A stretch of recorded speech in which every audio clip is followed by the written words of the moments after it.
Hello hello सबैलाई नमस्कार भन्न चाहन्छु। फेरि पनि स्वागत छ आजको नयाँ ब्लग भिडियोमा। आज चाहिँ यो भिडियो हामीले जुकेना रातामाटाबाट बनाउँदैछौँ। किन भन्नुहुन्छ भने आजको यात्रा भनेको हाम्रो रातामाटाबाट शिवादहसम्मको रहनेछ।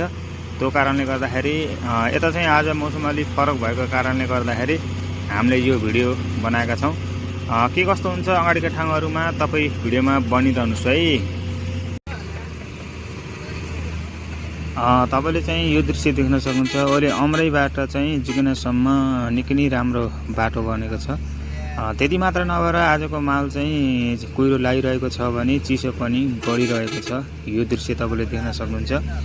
आजको भिडियो हामीले ठाउँ ठाउँबाट बनाइरहेका छौँ भने तपाईहरुमाझ कस्तो लाग्छ यो भिडियो त्यस्तै सुझाव सल्लाह प्रतिक्रिया दिन नबिर्सिनु भन्न चाहन्छु। आगामी दिनमा पनि तपाईहरुमाझ हामी आउने। धेरै पछि भेटी भयो रचना रचनाले दाइ नलाइदेऊ बचना रे लैसाला रचनाले दाइ नलाइदेऊ बचना रे लैसाला भनेर हामीले गाउन सक्छौँ। यात्रा गर्दा गर्दै हामी चाहिँ जुकेना बजारमा आइसक्यो। तपाईले यो दृश्य देख्न सक्नुहुन्छ। आज पनि मौसम अलि फरक छ। हिजोभन्दा आज कुहिरो लागेको छ। यताउति देख्दा पनि गाउँ नदेख्ने भएको छ आज कुहिरोको कारणले गर्दाखेरि। र यति बेला चाहिँ स्कुलको छुट्टी हुने समय भएको छ। त्यही कारणले गर्दा नि बाटोमा विद्यार्थीहरू हात दिएर गाडी रोकाउने प्रयास गर्दै हुनुहुन्छ भने हाम्रा गुरुजीले चाहिँ आज गाडी नरोक्ने विद्यार्थीलाई भनेर भन्नु भइसक्नु भएको छ। त्यही भएर चाहिँ आज विद्यार्थी चाहिँ पैदल यात्रा गर्ने भएका छन्।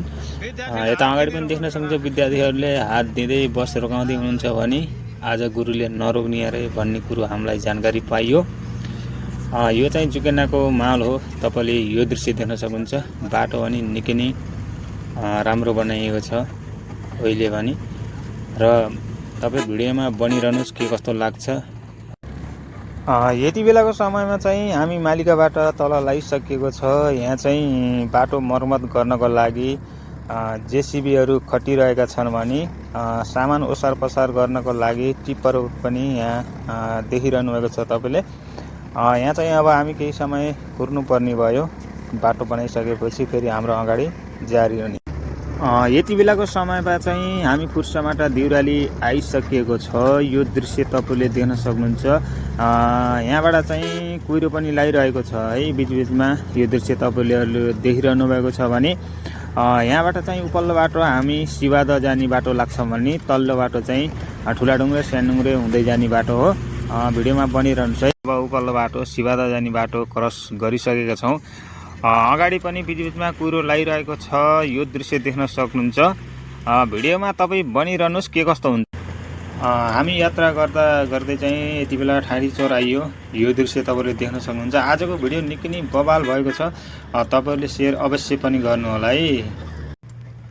यात्रा गर्दा गर्दा चाहिँ हामी चाहिँ यति बेला ठ्याक्कै आने डाँडा आइपुग्यो।